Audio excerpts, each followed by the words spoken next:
Pythonda list har doimgidek birinchi navbatda o'zgaruvchi yaratib olamiz. Meyvalar. To'rtburchak qavs ochamiz. To'rtburchak qavs bu listni anglatadi. Ichiga elementlar qo'shamiz. Olma, banan, uzum.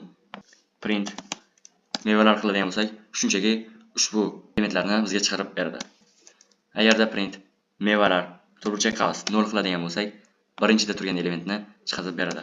Agarda mevalar to'rtburchak qavs 1, 2 nuqta 3 qiladigan bo'lsak, 1 dan 3 gacha, ya'ni birinchi va ikkinchi elementni chiqarib beradi.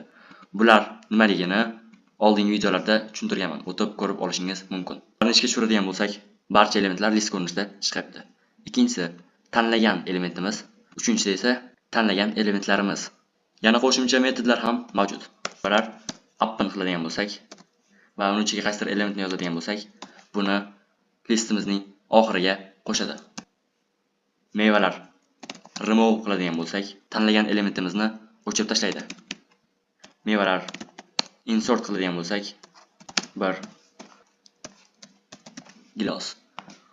Tanlagan qatorimizga qo'shgan elementimizni qo'shadi. Ko'rib turganingizdek, olma, gilos, bananni o'chirib tashlaganimiz uchun banan chiqmayapti. Uzum va oxirida nok. Barchasi to'g'ri ishlayapti.